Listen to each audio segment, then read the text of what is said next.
In Chapter 9, we're going to be talking specifically once again about nucleophilic substitution and elimination reactions, and looking at some more of the specifics between the different types of mechanisms. In this first section of Chapter 9, we're going to talk about the factors that influence the reaction type.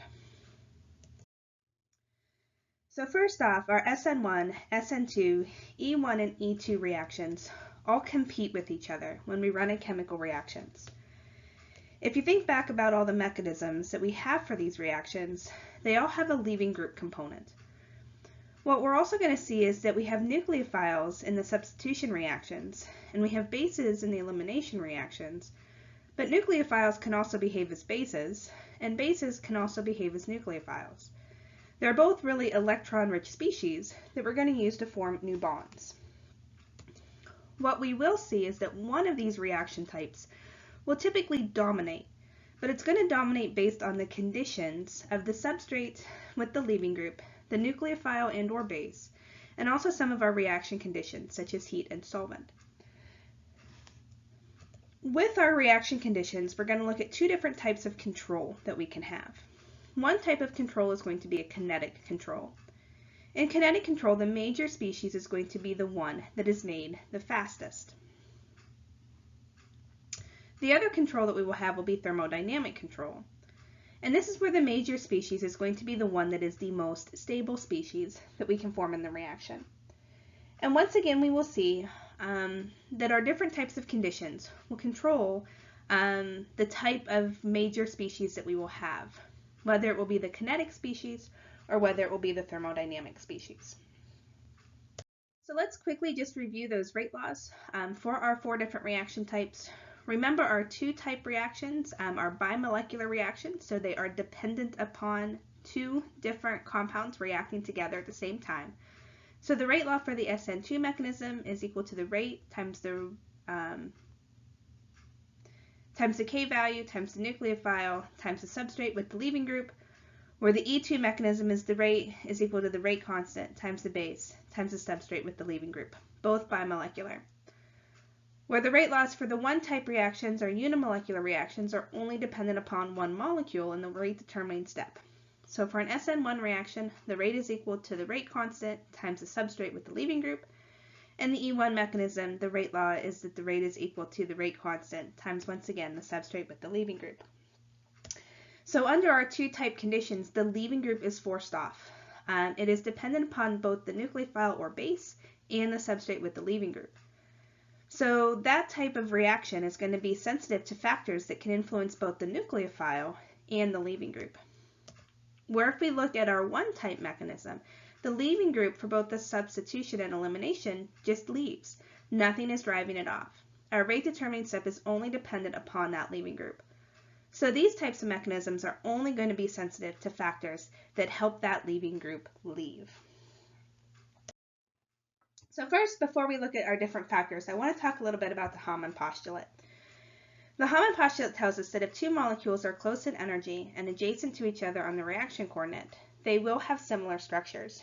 And we've looked at this before when we first started talking about our energy diagrams. So if we look at our energy diagram, and we just look at a one-step reaction where we have our reactants and our products, if we have something like this that is nicely exergonic, what we will see is that that transition state will resemble the reactants because they are so close to each other in energy. But if we look at an energy diagram for an endergonic reaction with our reactants and our products, in here what we will see is that that transition state is going to resemble more of the products because it is closer in energy to our products. And we can extend this information when we start looking at multi-step reactions as well, that transition state is going to look like whatever it is closest to in energy on our potential energy surface. But they do need to be adjacent to each other. So when we have multi-step reactions, we would be looking at what is on either side of the transition state, whether it's reactants to intermediates or intermediates to our products. And that transition state will always resemble what it is closest to in energy. Another thing that we're going to see with our Hammond postulate is that when two reactions have the same mechanism, the one with the lower free energy of activation will be faster, And that is what will tend to dominate and allow us to predict our products. So if we look once again at our potential energy surface,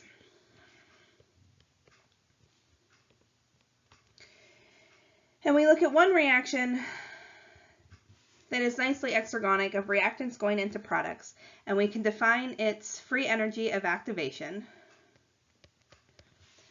What we're going to look at next is if we can do something to manipulate the starting materials and make our starting materials a little bit higher in energy, but our products the same. You'll notice by increasing the energy of our reactants, I have changed my free energy of activation, and I have made it smaller. That smaller free energy of activation is going to be a faster reaction, and therefore that reaction will tend to dominate in terms of allowing us to predict our products, or also allowing us to predict our mechanism. So oftentimes what we will do within our reaction conditions is we will find ways to manipulate either starting materials or ending material energies by changing or altering up our mechanism so that we can predict, or we can have a reaction that is faster, dominate our actual process. We can also do something very similar in terms of changing the product. So this was kind of impacting the reactant. We can also do it, and we can change the ending product for a mechanistic step. So we will start at the same energy, and we will go to some product or some intermediate, and we can look at our free energy of activation here, which is very, very large.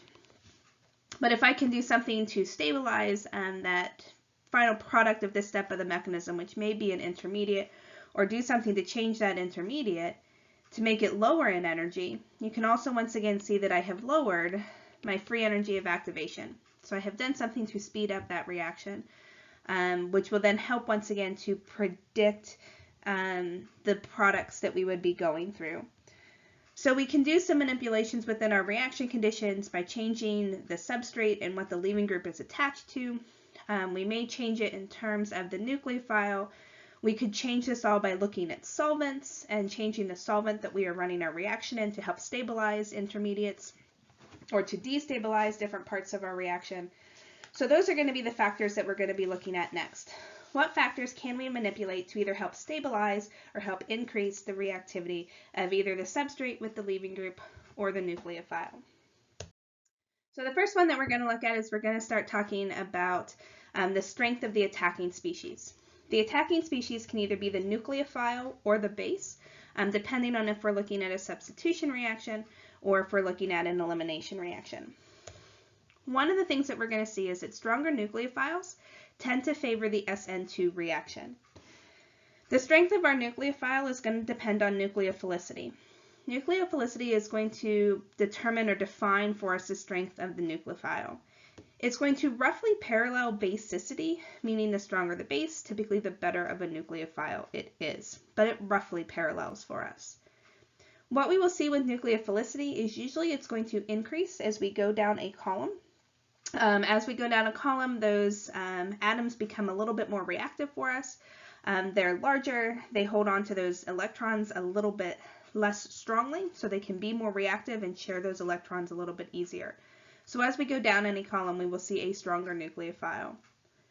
Negatively charged nucleophiles are usually going to be more reactive than neutral nucleophiles. So if we can do something in our reaction conditions to make the nucleophile negative, remove a proton from it is a good example, that would make our nucleophile more nucleophilic and have the reaction occur at a faster rate.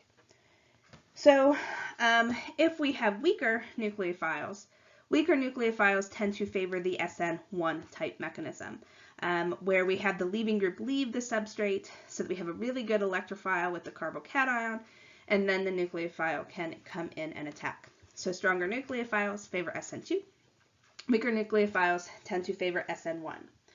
So I do want to give you a sequence of some of our common nucleophiles in terms of strength.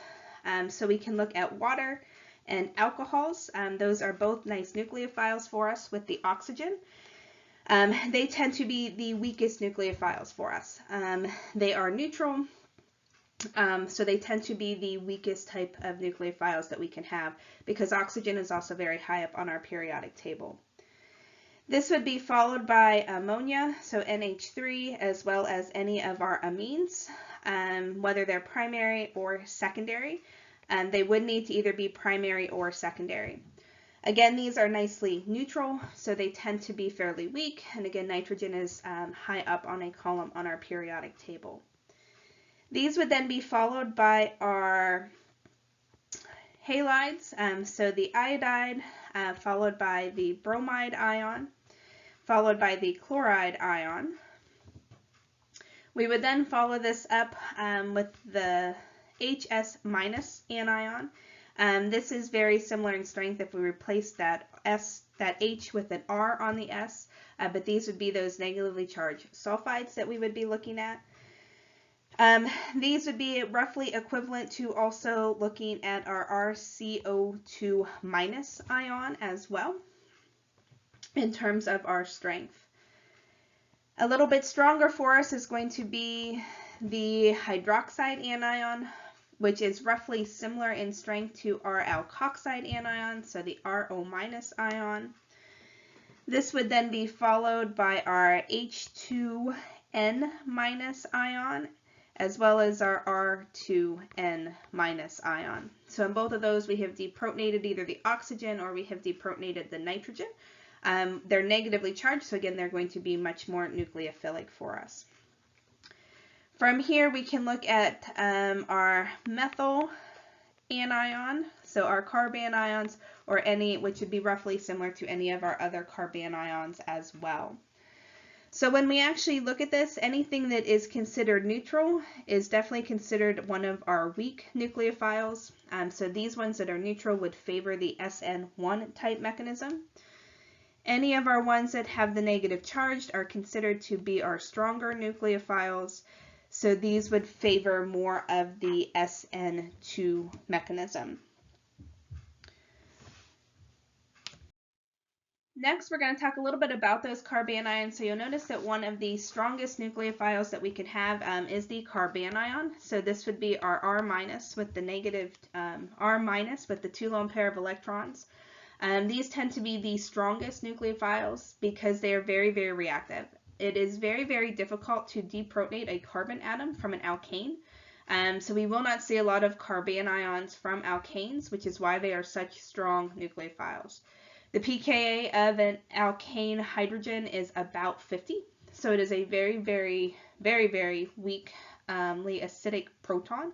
So they're very, very hard to deprotonate. So when we do have species that behave as these carbanions, they're very nucleophilic and they are very reactive for us. Oftentimes, instead of going through a deprotonation process of an alkane, we generate the carbanion through other methods. The organometallics that we looked at a few chapters ago is one of the ways that we can generate carbanion-like species in solution. We can also look at ketones or aldehydes. So if you remember that alpha position to the ketone and the aldehyde, that carbonyl does become much more acidic for us, and it becomes a little bit easier to deprotonate. So that is one of the other ways that we could generate this carbanion through the use of having a carbonyl in our structure. Nitriles can also be very beneficial in helping us to get to that carbanion as well. Terminal alkynes, so we talked about sp3 versus sp2 versus sp carbon atoms, and that changes the acidity. So alkyne protons tend to be a little bit more acidic. It's a little easier to remove the proton from an sp hybridized carbon atom. So oftentimes we will see, we will take advantage of that aspect as well, that instead of starting off with an alkane, we will start off with that terminal alkyne. So remember, this is the sp hybridized carbon atom. We will find a way to remove that proton because it is a little bit more acidic. We don't need overly strong bases in order to remove that proton. So this is just looking at an example that's going to take advantage of the hydride ion. So hydrogen gas would be our byproduct here. But we would initially generate a very reactive terminal carbanion. We could then go through other reactions to convert this alkyne back into an alkane if we needed to do so. So those are just a few ways that we can take advantage of coming up with carbanions under some different conditions that will allow us to have that very, very reactive nucleophile. One of the other things this allows us to do, it also allows us to generate carbon-carbon bonds, which is oftentimes a very big plus in organic chemistry to make our molecules larger. Going back to talking about the strength of the attacking species and how we will predict reaction type, stronger bases, so now focusing on the base with the elimination reaction, stronger bases tend to favor E2 type mechanisms. The base needs to at least be as strong as OH minus. If we go any weaker than an OH minus, it is considered a weak base, and that will tend to favor the E1 type mechanisms, where the leaving group leaves and then the base will pull off the hydrogen from the carbocation. So I do want to look at our order of base strength as well. Again, it will roughly parallel basis nucleophilicity, but we will see a few different changes in terms of what is considered strong and what is considered weak. So if we start off, once again, we're going to start off with water and alcohols. Those were our weakest nucleophiles. They will also be our weakest bases. This would be followed by our amines. So either ammonia or any of our primary or secondary amines as well. Remember, they do need to be primary or secondary, and we will not be dealing with tertiary amines in this type of process. These will then be followed by our halides. So the bromide or iodide followed by bromide, followed by the chloride ion. We will also include the fluoride ion in this as well. We do not include fluoride as a nucleophile. Fluoride is a very, very poor nucleophile. It's not something that we would use for most nucleophilic reactions. From here, we would then look at our RCO2 minus ion. It is going to be now weaker than the HS in terms of basicity because that carboxylic acid is a fairly strong organic acid for us. So we see a little bit of a reversal here in terms of basicity compared to nucleophilicity. The HS minus basicity is going to be similar to the RS minus basicity. From here, we would have our hydroxide ion. So the OH minus ion, which is going to be similar in strength to the alkoxide ion, so the RO minus. From here, we would go into our amines that will be stronger than our nitrogen or our oxygen, so H2N minus, which would be similar to the R2N minus. From here, we would then have our carbanions as well, so the methyl anion, which would be similar to any of our R minus ions as well. One of the biggest changes that we are going to have in terms of strength, the neutrals, as well as anything up to the OH minus ion, these are all considered weak bases. So these would be the ones that would tend to favor the E1 mechanism. Anything that is as strong as the OH minus or stronger, these would be considered our strong bases, and they would tend to favor the E2 type mechanism. So please do notice that our cutoff point is a little bit different when we talk about elimination reactions and strength compared to when we're talking about substitution reactions and their strengths. I also want to look at strong bulky bases. So these would be strong bases that tend to be very, very big, have a lot of carbon atoms or a lot of organic nature associated with them. They are going to tend to favor E2 mechanisms over the SN2 mechanisms. So remember that the O minus ion favored both E2 and SN2. So now comparing elimination versus substitution, they strong bulky bases, and the key word here is bulky, will tend to favor the E2 mechanism, the elimination, over the substitution. And this is mainly due to steric interference. So if we look at what we mean by a strong bulky base, one of the strong bulky bases that we can have would be T-butoxide. So we have our alkoxide anion, the O minus. It is attached to this very large bulky T-butyl group that we're looking at. So if it tries to go under our substitution reaction, it would need to come in and attack at the same time that the leaving group is leaving, And because it is so big and so bulky, we will not see a reaction here. There's just too much steric interference, there's too much steric interaction between this very large T-butyl group and the other groups that we would have on that sp3 hybridized carbon atom. So one of the ways that we can predict elimination over substitution is going to be the use of bulky things. The bulkier something is, the harder time it will have doing substitution and coming in and attacking that sp3 hybridized carbon atom compared to elimination. So remember, in elimination, it's just deprotonating the proton, so it does not require as much spatial arrangement in order to do that. The next factor that's going to influence the type of reaction that we can have is also going to be the concentration of the attacking species. So remember, the attacking species is the nucleophile or the base. And what we will see with these is that we increase the concentration of that attacking species, we will tend to favor the SN2 and the E2 mechanism. If we have lower concentrations of the attacking species, it tends to favor the SN1 and the E1 mechanism. And this just goes to ease of reaction. The more we have, the quicker that reaction can occur, so we see more of those two-type mechanisms where both of them are influenced, where lower concentrations will tend to favor the SN1 and the E1 type mechanisms. There is a very large exception to this factor that you need to pay attention to, is that first we have to pay attention to its strength. We're really looking at if something is strong and it favors the two-type mechanism, it's going to go through that two-type mechanism. If something is really, really weak, it is going to favor the one-type mechanism irregardless of strength. So this really only plays a role in when we get on those borderlines, then concentration can play a role.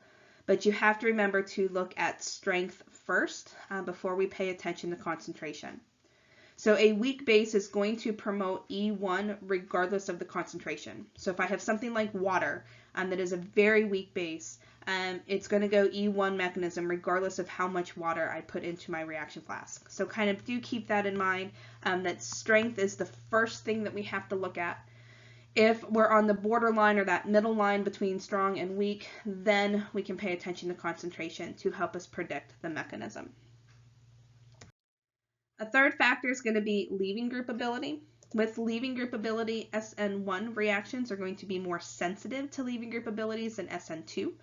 Because remember, in the one-type mechanism, the leaving group just leaves, and then the nucleophile comes in. Where in the two-type mechanism, the leaving group is driven off because of a nucleophile. We see the same relationship with elimination. E1 mechanisms are more sensitive to leaving groups than what E2 mechanisms will be for the same rationale. What we will see is that the more stable a leaving group is after it has left, the better of a leaving group it will be. So if we have something that leaves and it's not as reactive once it has left, it's going to be a more stable leaving group. It's what's going to make it a better leaving group. Really good leaving groups are going to tend to favor SN1 and E1 type mechanisms because they're really good leaving groups, so they can just leave without being driven off. Some of our weaker leaving groups or poor leaving groups, those are going to tend to favor the SN2 or the E2 mechanisms because now we have to drive them off. Really, when we look at our order of stability for leaving groups, we need to at least be as stable as F- in order for the SN2 mechanism to occur with the leaving groups. So let's look at an order of leaving groups for us. So the worst leaving group we can have is going to be the hydride ion or the carbon ions that we would be looking at, so H3C-. Those tend to be some of the worst leaving groups because they are such reactive species. They're going to be very bad leaving groups for us.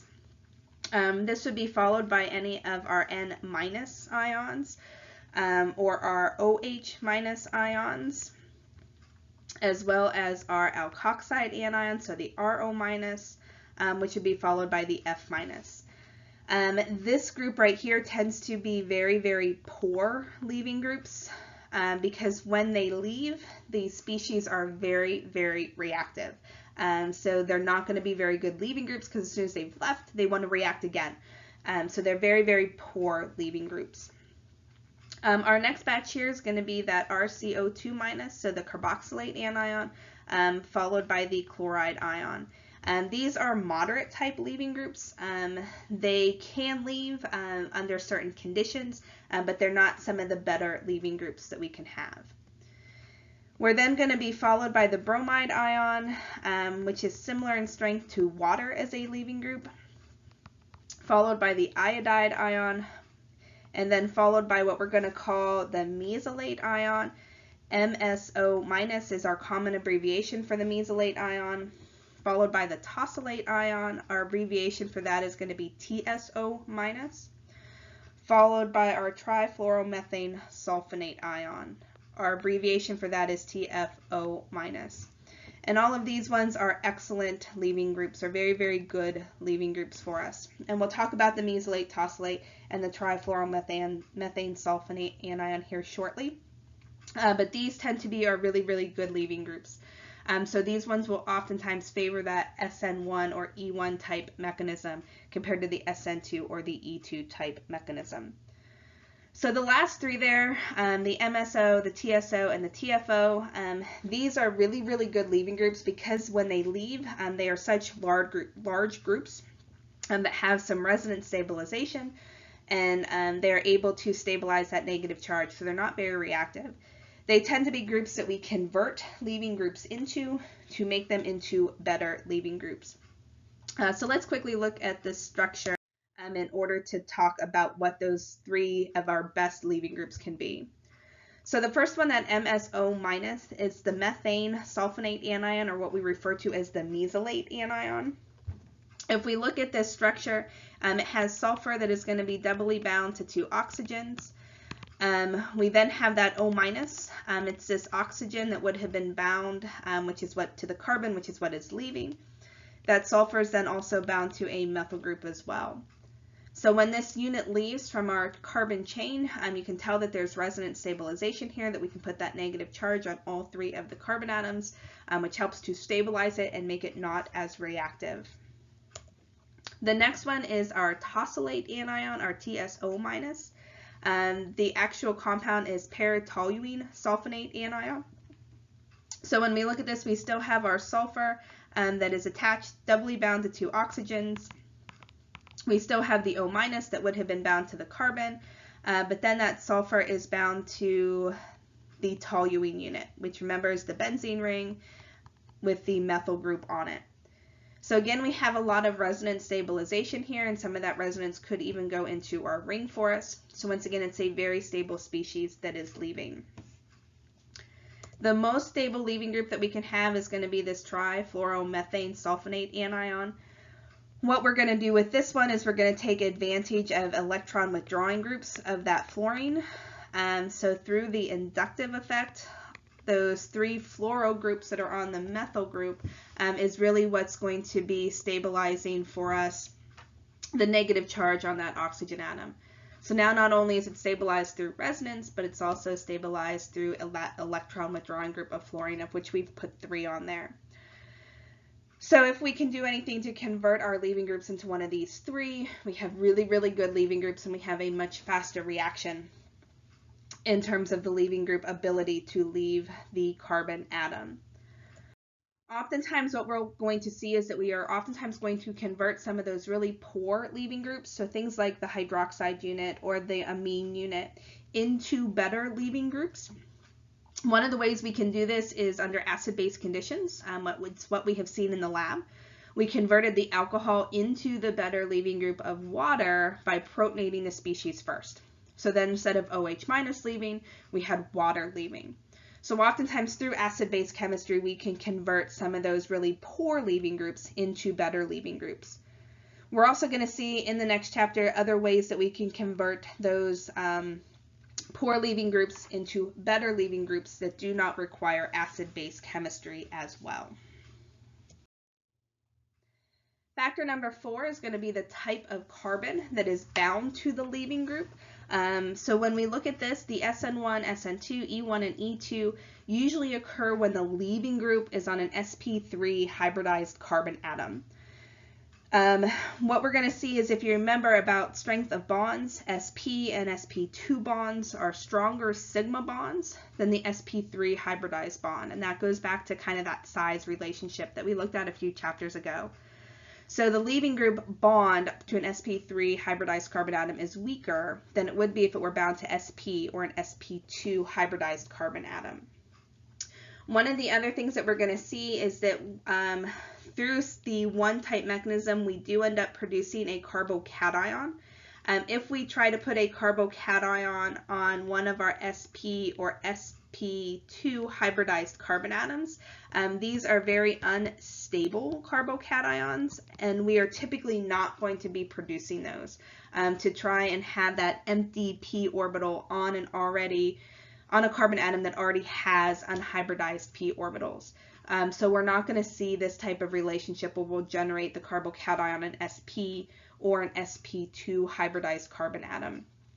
So it kind of eliminates the leaving group being on one of those and undergoing that E1 or SN1 type mechanism. The other thing that we need to denote is that our carbon-carbon double bonds, or our carbon-carbon triple bonds, are very electron-rich species. So remember, we're putting a lot of electron density between those two carbon atoms. That a few chapters ago when we were talking about types of reactions, these were nonpolar pi bonds, and those nonpolar pi bonds are nucleophilic. So now if I try to have a nucleophile come in and attack an already electron-rich area, we have a repelling factor. So a nucleophile is not going to come into an already electron-rich area. Remember, the nucleophile has to attack an electron-poor area. And so it's not going to attack any double bonds or any triple bonds, because those are also nucleophilic and also electron-rich, and we're not going to see nucleophiles attack other nucleophiles. So we're looking at, with the SN1, SN2, E1, and E2 type mechanisms, is we're really looking for those sp3 hybridized carbon atoms and the leaving group to be on one of those sp3 hybridized carbon atoms. One of the other things that we'll see is that if we have a tertiary leaving group, it's going to favor the SN1 and the E1 type mechanism. If we have a methyl or a primary leaving group, it's going to tend to favor the SN2 type mechanism. If we have a secondary leaving group, it really can do all types. It's not going to favor one over the other. It's really going to favor all types of our mechanisms. Reason that we see this is going to go back to carbocation stability, as well as steric hindrance. So the more substituted carbon atom we have for the leaving group, it provides steric interactions for SN2 type mechanisms. Remember, the nucleophile has to come and attack at the same time that the leaving group leaves. So if we have a big bulky groups around that carbon atom, there's just not room. There's steric interference. The other thing is that in the one type mechanism, we produce the carbocation. And remember, tertiary carbocations are more stable than methyl or primary carbocations. So again, in order to go through the one type mechanism and produce the carbocation, we need to produce a very stable carbocation. So it's really due to both of those interactions that we see this ordering of tertiary favors a one type mechanism, where methyl and primary favor a two type mechanism. One of the catches to all of this is that the E2 mechanism can occur with a tertiary, secondary, or a primary leaving group. And this is really because we're pulling the hydrogen off of the carbon that is adjacent to the leaving group. So the leaving group interaction really does not interfere with the E2 type mechanism. So we will see an E2 mechanism occur with any type of leaving group that we will have, primary, secondary, or tertiary. So just to once again quickly review what we mean by those primary, secondary, and tertiary, in case you have forgotten, to have a methyl leaving group, this would be when the leaving group is attached to a carbon that has 3 hydrogens on it. The primary, we're going to put one R group on that carbon atom that has the leaving group associated with it. The secondary would have 2 R groups attached to the carbon with the leaving group and only 1 hydrogen. And our tertiary would have 3 R groups on that same carbon with the leaving group as well. So as we go across, there's more steric hindrance, which is what is going to cause SN2 not to be as reactive. But as we go across, once again from left to right, and we look at the carbocation intermediate that would be generated with the 1 type mechanism, we have a more stable carbocation with more R groups. So we can really base both of those rationales to help us predict the type of mechanism that we would see. We're also going to see that if the leaving group is attached to a primary allyl or a primary benzyl carbon, it is going to tend to favor the SN1 or the SN2. And this is really due to stabilization that we're going to see. So if we talk about the primary allyl unit, this is going to be the carbon atom that is now adjacent to the double bond. So normally this is a nice primary carbon atom, so it's going to favor the SN2 mechanism, but now it will also favor the SN1 mechanism due to resonance. So if we look at our leaving group just leaving, it does generate a carbocation that is primary, that is typically not stable for us, but because it is adjacent to the pi bond, there's now resonance structures. And remember, when we can draw resonance structures, we have a more stable species. So when we have the leaving group attached to a primary allyl group, we can also see the SN1 mechanism occur because of the resonance stabilization of the carbocation. The primary benzyl is the same exact rationale. Remember, our benzyl group is going to be when we have that CH2 unit attached to a benzene ring. So this would be our primary benzyl unit. Once again, typically we would undergo SN2 type mechanism because we're dealing with a primary leaving group. But because this leaving group is now attached to the benzene ring, we once again see resonance stabilization. So when we look at this, I've got my primary carbocation, but through resonance within the benzene ring, it is stabilized. This is a little bit more stabilized, even more so than the allyl unit, because of the number of resonance structures that we can actually draw. So through all of these, they are resonance stabilized. So once again, yes, they can undergo SN2 because they're primary, but we will also potentially see SN1 mechanism occur because of the resonance stabilization that we would see with the carbocation. The fifth factor that's going to impact the type of reaction that we will see is going to be the solvent.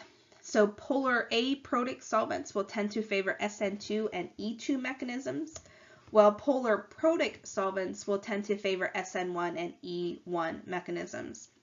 And this is really because of a solvation factor. Polar protic solvents will tend to favor or solvate those anions very, very well. So basically, remember, solvation is we take the charged particle and we surround it by the solvent particles. That is the solvation process.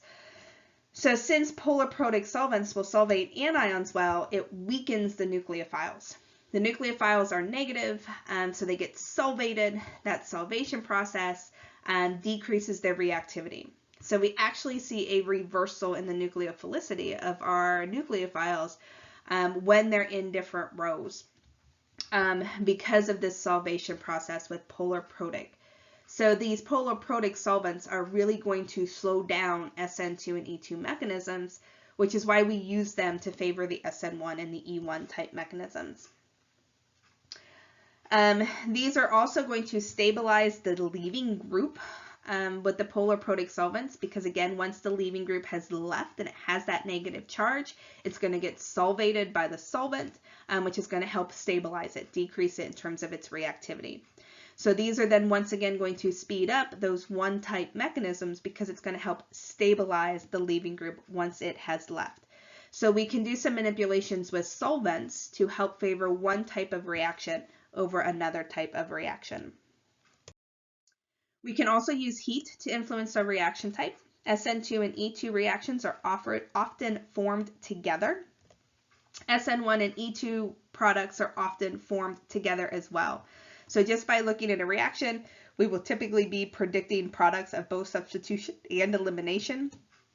Once again, based on the conditions that we're seeing, because they are competing reactions. Temperature can help us influence or favor one over the other. So if we increase the temperature, we're going to tend to favor elimination reactions over substitution reactions. And this is just due to the higher entropy that we have of products when we have an elimination reaction. We end up with more products than we do in a substitution reaction. So due to that higher entropy products, if we increase temperature, we will tend to favor elimination reactions over substitution reactions. So really now we have to put all that information together so that you can start to predict the type of mechanism that you will see based on the reagents and the conditions that we are under. So the first thing that you really want to look at is, does the substrate have a suitable leaving group? And that's really what's going to dictate the type of reaction as well. So remember, leaving groups are really going to play a large role in one-type mechanisms, not so much of a role in our two-type mechanisms. The next thing you want to look at is how many alkyl groups are attached to that carbon with the leaving group. Is it primary, secondary, tertiary, or methyl? Because that will once again really help you understand the type of mechanism that we can undergo. Once you have looked at all of that, then we're going to look at everything else. Next, you're going to look at the strength of the nucleophile or the base, because that will once again help us predict which type of reaction that we will be undergoing. We can also look at the concentration of the attacking species. So remember, if we're borderline on the strength between weak and strong, concentration will then dictate which direction we will go as well. We can then look at our leaving group ability. So do we have a strong leaving group or a weak leaving group, as well as our solvent effects. Are we in polar protic or polar aprotic type solvents? If both substitution and elimination appear to be favored, then we will finally look at heat. So you kind of want to notice the order that we are looking at things. You don't want to jump to heat first, or you don't want to jump to solvent effects first. You need to make sure that you are looking at strengths of nucleophiles and strengths of leaving groups to help you dictate elimination, substitution, unimolecular, or bimolecular type reactions.